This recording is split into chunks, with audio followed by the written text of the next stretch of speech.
our tale of the tape for this bantamweight scrap. All right, now with the official introductions, we go inside the octagon of Bruce Buffer. Ladies and gentlemen, this fight is 3 rounds in the UFC bantamweight division. Introducing first, fighting out of the blue corner, Prince. And now introducing his opponent, fighting out of the red corner, Razor. You ready to fight? Ready. Let's do it. Well, for all the places we go in the world, few can hold up to this one. Good evening from T-Mobile Arena here in Las Vegas, Nevada. Open April of 2016. UFC went there for the first time at UFC 200, and they've been bringing big shows seemingly every other month ever since. They call Vegas the fight capital of the world. And if you're talking about a home base for the UFC, you're talking about T-Mobile Arena, home to some of the biggest UFC events ever. UFC 200, Conor McGregor versus Khabib Nurmagomedov. This place has been the home of some of the biggest UFC fights in history. Tonight, you get to take the same walk to that octagon to try to make your mark on the sport.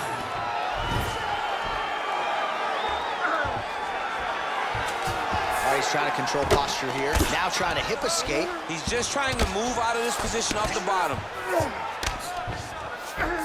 And he is back up to his feet.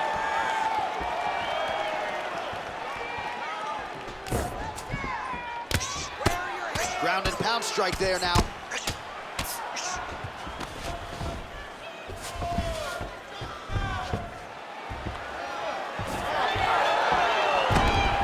Wow, he actually reversed the position, but he didn't stop there.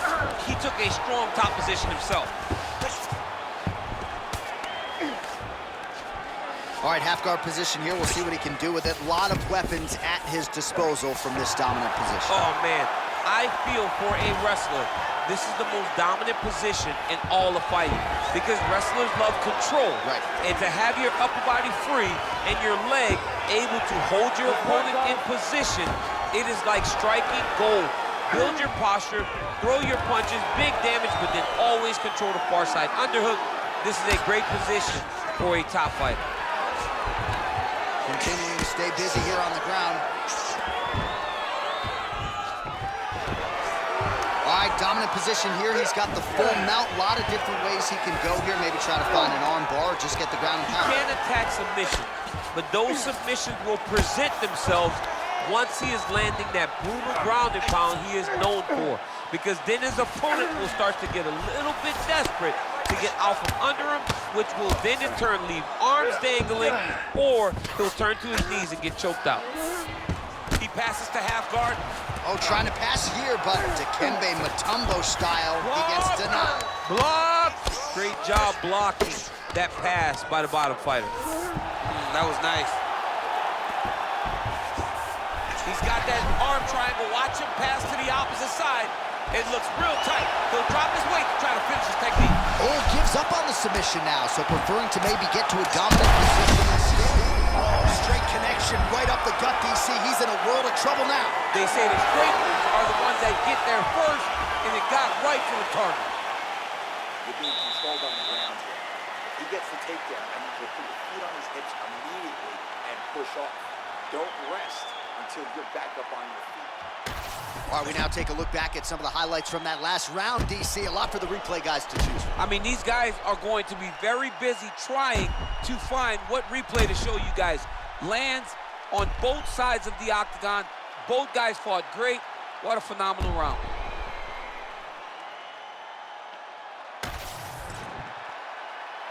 You ready to fight? Ready. All right, round 2. Oh, nice kick.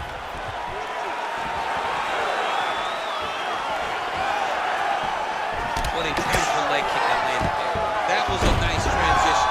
That was right off the strike into the takedown, and it looked effortless. It did not look like he had to work hard to finish his takedown at all.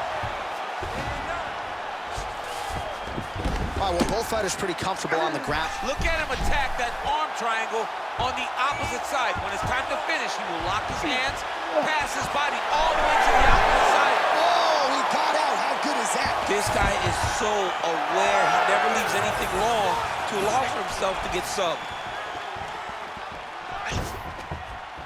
Posture's up now. Oh, and delivers. Huge punch to the head there. Again, not much defense there. Another ground strike gets through. Now he's on top, exactly where he wanted to go.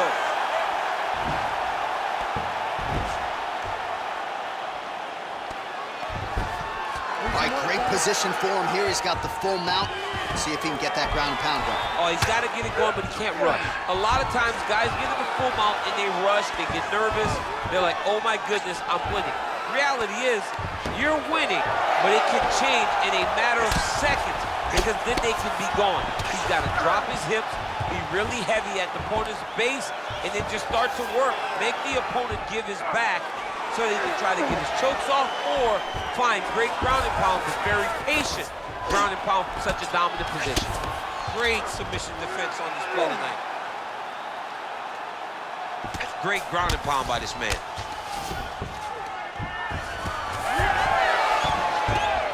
Well, he's got his back now. There it is, now he's running out. Nice positional control here. Pretty good head movement. He's avoiding a lot of these ground strikes.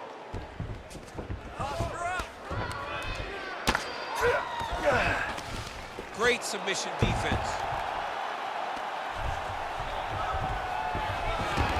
All right, dominant position for him here. Full mount. If you're the bottom fighter, better start moving those hips, DC. Oh, you got to start moving those hips. What you should do initially, right, is start to push at the knee.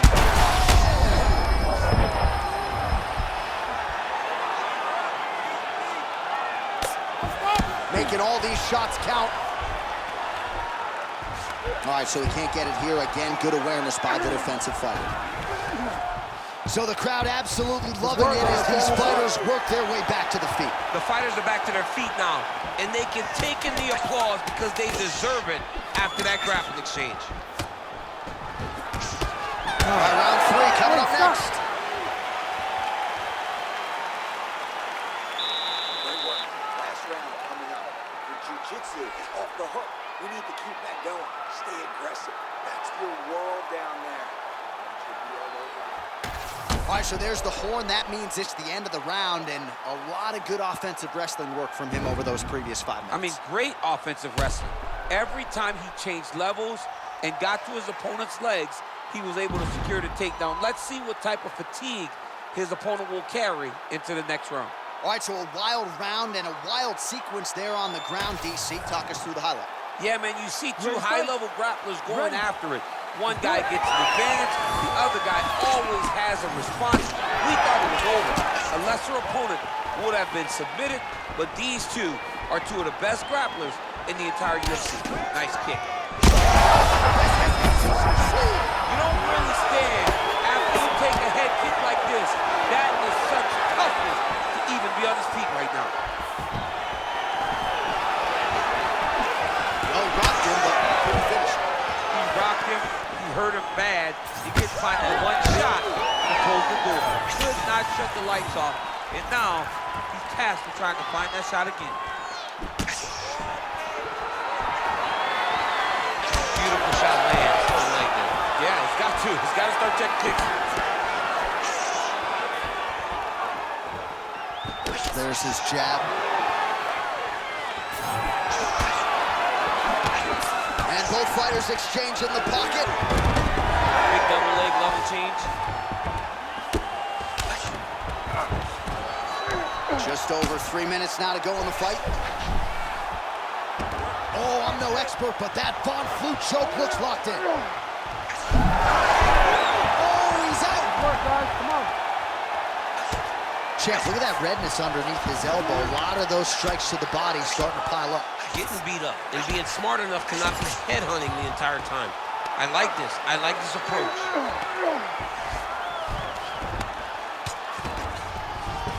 Close guard.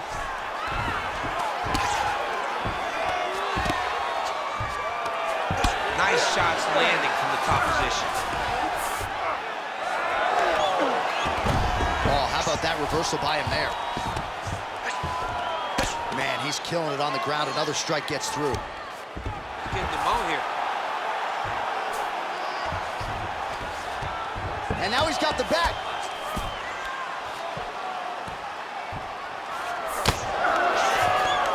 a solid strike on the ground.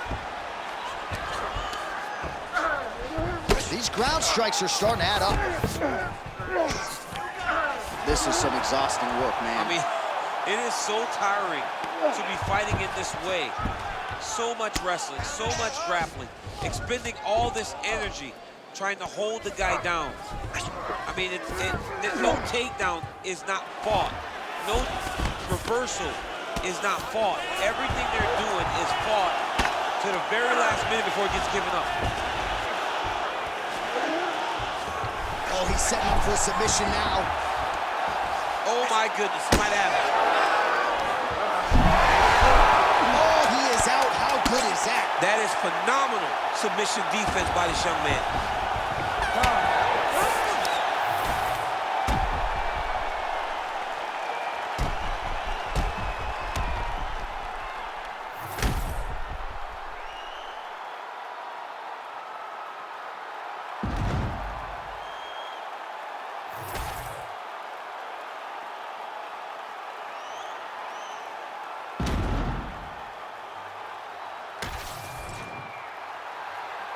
We'll see how the judges saw it.